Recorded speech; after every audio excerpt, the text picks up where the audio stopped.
So the question is, are we streaming it? Yes, we are. Yes, we So are. navigating the challenge of managing up, especially when values, leadership styles, and priorities clash. If you are in middle management or even higher management, but are not the ultimate decision maker, you know what I'm talking about. That's what we're going to cover today. 3 things that you can start doing right now that's going to make a difference. My name's Melissa. I'm an executive coach and a management consultant, and I work with leaders every day. And in our coaching sessions, we look at how to have more influence with our team and build high performing teams.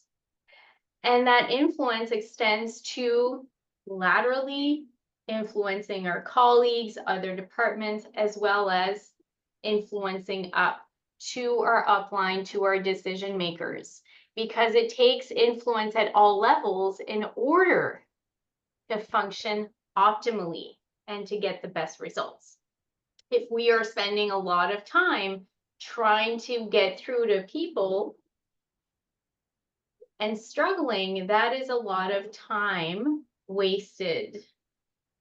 So Mm. we're going to talk about how to make this process easier for you, even when there is a clash, because influence is not that straightforward. And it's a lot more than just having the rationale behind why we should be making decisions. So I want to welcome Kay to our live today. Kay is part of my team, and we were just talking about managing up, what that meant and what that means for her. So Kay, a little bit about yourself and maybe your first thoughts on managing up. Absolutely. So, hi everyone, and for those of you who are watching, welcome to the live. I'm Kay. I am client solutions specialist at In Charge Coaching, and what that means is I help In Charge Coaching to deliver value to leaders. I'm also the lead in organizing public-facing learning opportunities such as this live workshops and more. Um, and to answer your question, Melissa, what managing up means to me is just open communication and like providing a safe space for teams and people to communicate with each other so that managing up becomes easy and functioning within the team becomes easy.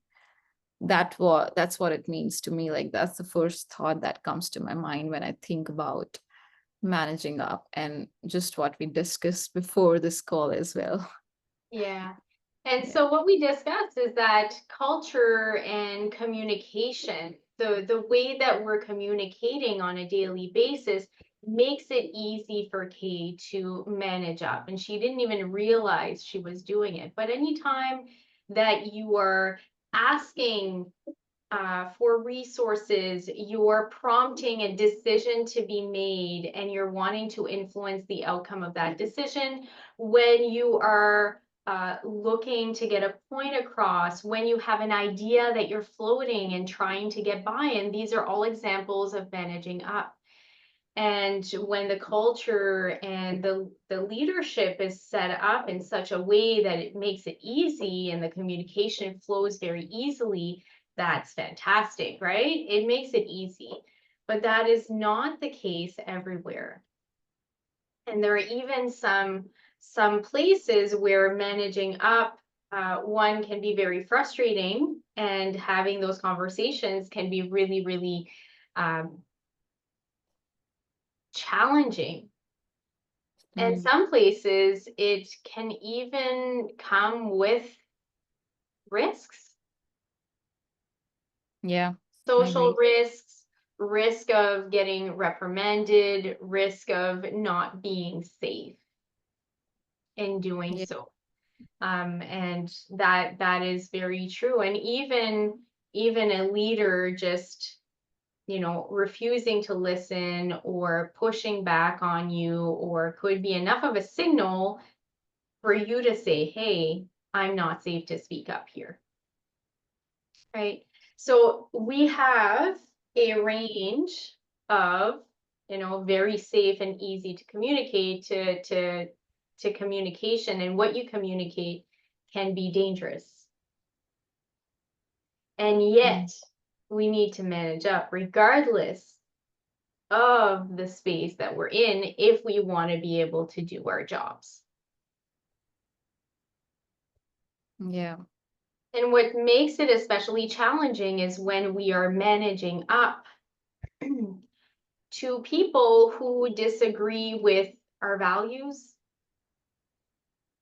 or with whom we disagree with their values and their approach and their priorities. And, in places where they just don't agree with our approach, our style, the way we're doing things. And you can see there's a very human element to this. There's a very human element. In an ideal world, we could just present a rationale and that would be it.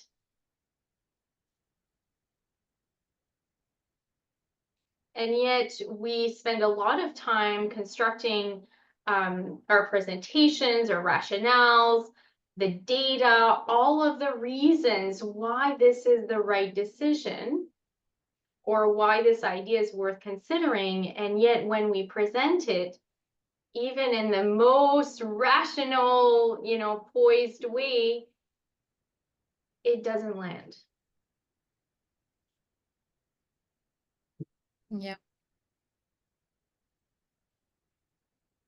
So 3 key things that you can start doing for all of that beautiful work that you're putting together to pitch your ideas, to make your requests, to get a decision made, for it to land, to resonate, and to get the outcome that you seek. That is influence. That is influence. So any first thoughts, Kay? Well, I think I've learned that timing and approach are everything. So for example, if there is a problem, so if I wait for the problem to become critical, it will only build up. So instead, I would prefer to, try to have an honest conversation about what I'm seeing, and also to make sure that when I'm giving you a problem, I'm also presenting a solution. And I think working with you has shown me that, good leaders actually value that input. And it's important. They want to know what's happening, on the front lines or within the team as well. That's what's on my mind. So let's talk about the timing, because that first thing that I want to share comes before the ask, and that is the relationship. So number one, building a trust-based relationship with upper management, with the executives, or whoever your decision maker is. Your influence starts with the relationship. Okay, I'm going to repeat that. Your influence starts with the relationship. That's really important. I'm just dropping that as a quote in the comment section. You do not want to wait till you have an ask to say, well, I'm going to start having a relationship with this person. So let's do a little thought experiment. Think about someone that you distrust. Okay. Do you have somebody in your mind? Don't speak it. Don't speak it out loud. Just tell me that you have someone in mind. Yeah. Right? Yeah. Not asking anyone to disclose anything that could get them in trouble. Now, I want you to imagine this person giving you advice. Now, the advice that they're giving you might be the kind of car that you should buy. Mm-hmm. How is this advice landing? Not well. Since the trust is not there, I would obviously not fully like take it at the face value. I would consult with people whom I trust, or Google Exactly. before. So Yeah. there's an immediate resistance. There is a preset default to, I'm not going to take this advice. I'm not going to listen or consider what's being shared. I'm going to Yeah. go to trusted sources. Okay.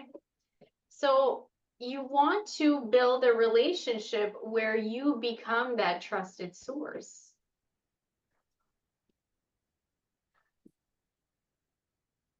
So that when you give the advice, now think of someone that you trust a whole lot, Mm-hmm. saying like, hey, Kay, I just came across this car and I think it would be such a good fit for you because A, B, and C. Yeah, that would land better. Although I would still I would still search it up a little bit, but obviously, like, because I trust this person, I would consider that car, you know? And it's the difference Yeah. between being closed or being open, right? And that's what trust does for us. Trust is an emotion. It's a chemical signal from our brain telling us when to open up and when to close down and when to reject, right? So trust makes a really big difference, and trust is a feeling. It's not rational. How you feel about this person makes a big difference.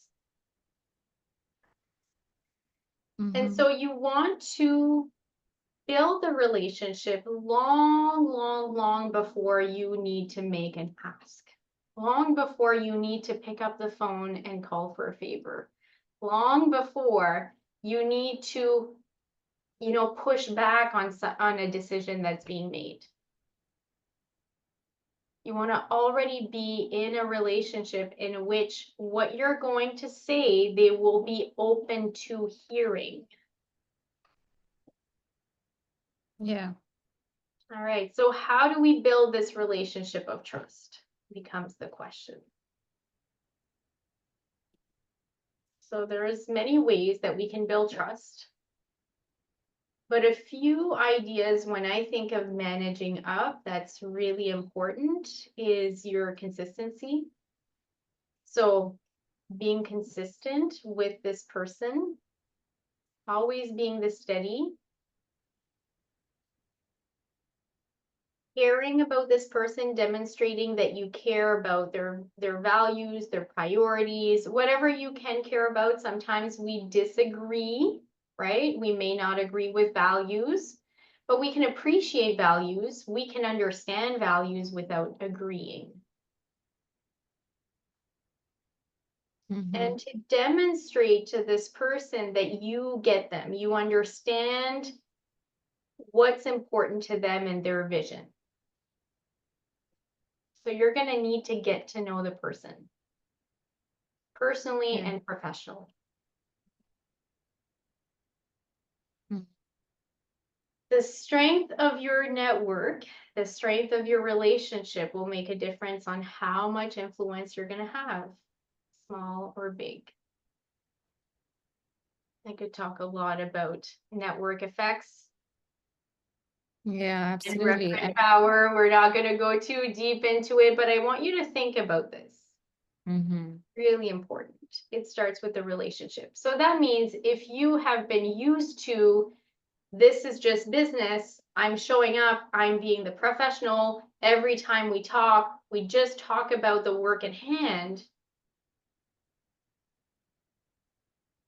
you're going to struggle when it's time to influence.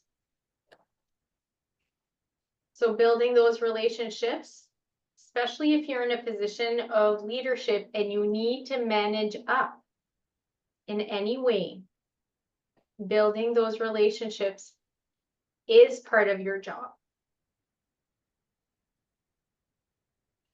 Mm-hmm. Right? And this is a big part of when I'm working with clients, we're working on building that influence right from the relationship, the place of relationships. That's where it starts. All right, ready for number two? Yes. Balancing advocacy with diplomacy. Okay, balancing advocacy with diplomacy. So oftentimes when we are making the ask, when we're picking up the call, and you can tell what kind of generation I'm from because this is how I make a call. I go this. We need to consider at this point, we're usually going to tell them something or sell them something that they're not on board with, or they are not yet thinking about. So we're going to be advocating for something that they may not be in agreement with at this time, or we're going to be presenting something new. And when we're advocating for ourselves or our team, what do we tend to do?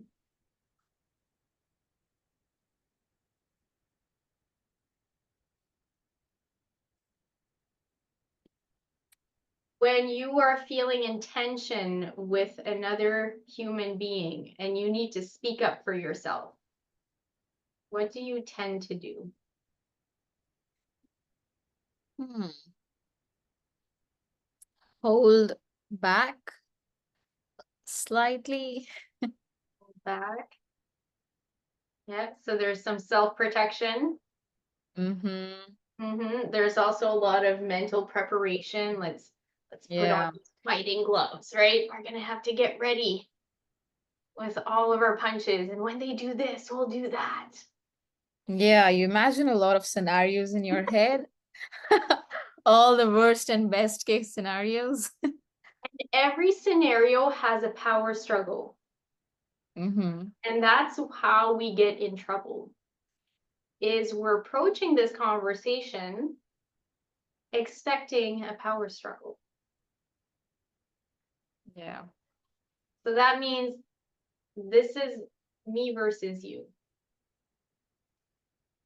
And what's going to come through is through our language, through our body language, our reactions during the conversation will come off as combative. And if we're coming off as combative, how is the other person going to respond? Defensive. Yes. Yes. There is no winning when we are in a power struggle. So balancing advocacy, so it doesn't mean don't speak up. Absolutely, we need to speak up. That is part of the job. It is the uncomfortable part of the job in a leadership position, saying the thing, right? It's there's a quote by Churchill that I really like, and it takes courage to speak up. It takes courage to stand up and speak up, and then it takes courage to sit down and listen. And those two things Yeah, are it does. really It does. key parts of what it means to be in a leadership position. So this is the part when we need to have the courage to stand up and speak up. And the way that we're speaking up makes the difference here. So, two things that you can do to step out of that power struggle and be diplomatic while you're advocating, while you're speaking up, is to focus and frame all your feedback in terms of shared goals. And remember, in that first piece, we talked about building the relationship and getting insight into their world. into what they prioritize, into what they care about, into their goals, into their vision. This is what helps us then, when we do need to make that call, to be able to frame everything in relationship to what they care about, to what's important to them, to their values, to their goals, to their vision. Yeah. So frame everything as a shared goal and really look at your language. And we're going to want to be using what we call partnering language. So anything that comes off as I versus you or us versus them, any kind of language that directly or indirectly creates this divide is going to work against us. We need to use partnering language. Mhm. So we're going to be using we, together. How might we approach this? What else might we consider? Yeah. And so even in this partnering language, we're not going to stick to we like we on this side of the fence want, but what do we want? And then really take an interest in them. How are you perceiving this? What else are you thinking about? Mhm. What would you like more of? Or what would you like to know more of? So we are partnering in this conversation. This is not a battle. This is not a power struggle. We have valuable information. So, right, it's going to start with our mindset. We have valuable information that we are going to share in order to work together. Mhm. We're talking about mindset and we're talking about language delivery. What comes up for you, Kay, as you're hearing this? I'm just thinking like how all of this is also applicable to so much to our personal lives, and such a difference it would make if we just change our language to partnering language instead of, because it always becomes a battle between you and me. And just with just a small we can create such a huge difference in how the situation is being handled. Mhm. So the last piece is really about being confident and influential in what you're communicating. And it will start with feeling of confidence. All right. That can only start inside. It can't start on the outside. It needs to start on the inside. Because when you're managing up, you can appreciate the fact that you don't have a lot of time, right? You're always running behind, you're always crunched. I have yet to meet any manager or leader that doesn't feel that time crunch. And so the person that you're managing up to is also feeling that time crunch and they're feeling that pressure.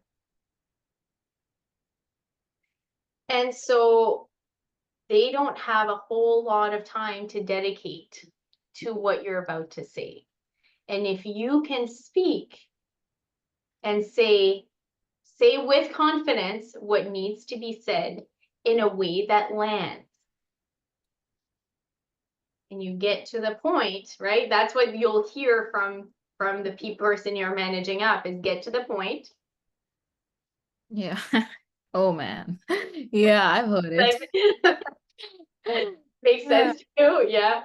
It's because we're under pressure. We need to make a whole lot of decisions quick, and we don't have time to listen to someone who's waffling. If you're waffling, you're obviously not confident about what you're delivering. So you go figure it out and you come back to me when you're ready to get to the point and to say it like you mean it.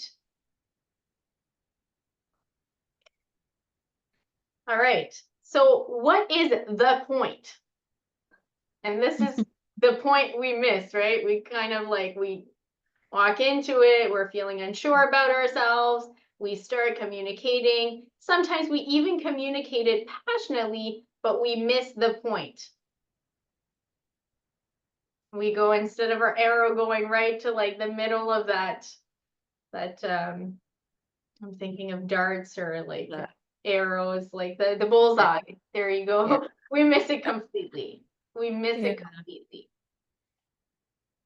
So it's important to understand that that bullseye, that point that you're making is not your point, but the point that matters to your audience, to the listener.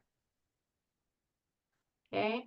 So in order to be confident, feel confident and influential in your communication, A, you're going to have to feel confident. So build up your communication skills. B, know your audience, to know what is the bullseye for them. Because when we communicate, it is never about the speaker, it's always about the listener. Because you're already clear in your mind. You need to help the other person make the connection in their mind. So what is the bullseye for that person? So know your audience.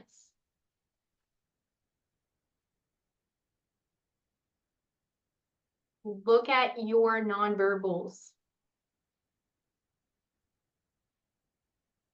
Because 80% of our communication is nonverbal. So bringing back in that how important it is to be confident when you're delivering. Because the words are only 20% and the rest of it is nonverbal, it's tone. Yeah.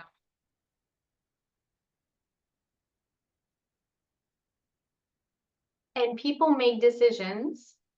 The last piece I want to make here in terms of influential communication is people will make decisions when they feel it.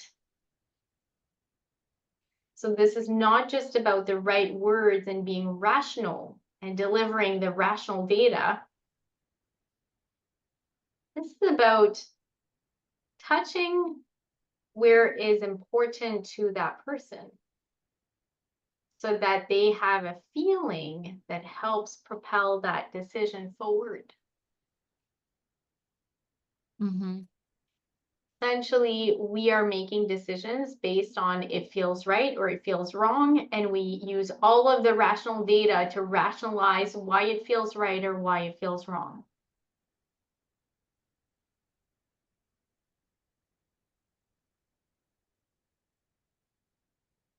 So know your audience, master your nonverbals, and learn how to navigate the emotional landscape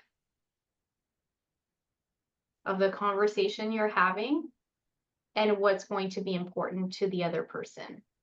To really, hit them in the feels. Yeah.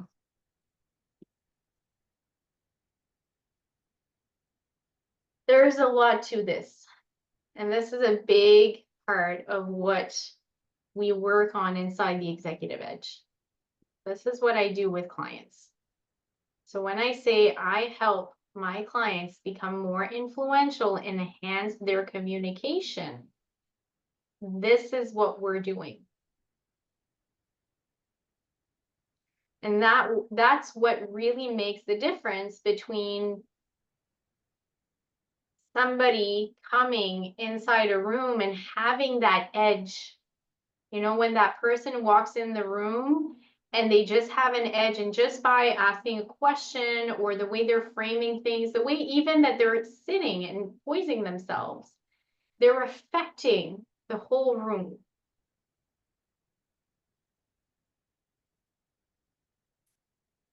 These are the foundation blocks to create that edge.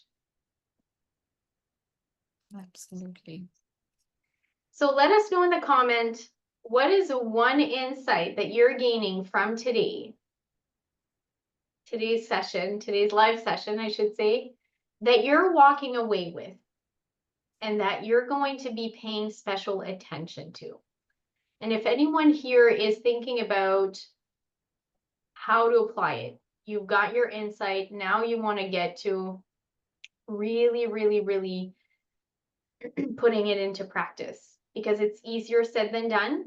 And we are right now talking about very high level concepts, right? If you want to be able to break it down and implement it in your leadership practice, send me a DM and I'd be happy to chat with you about that. So that's one thing. I love questions and I love helping. So let me know how I can help. Kay, what's your takeaway from today? My takeaway is like you can communicate with confidence and make your point while still being compassionate and kind. And that's possible. That's my like biggest takeaway. It's not only possible, but it will allow you to be more effective. Yes, yes. Right? It really makes a difference. It really does. All right, so that's it for today. I'm happy to get back into the groove of doing weekly lives. We will see you next week and every week following that. Usually we go live on Tuesdays or Wednesdays, bringing you the topics that are relevant to you as a leader. All right, so if there's any topic that you would like me to cover, again, feel free to send me a DM and I'd be happy to expand on that next week. All right. Absolutely. Thank you. Have a great rest of Tuesday.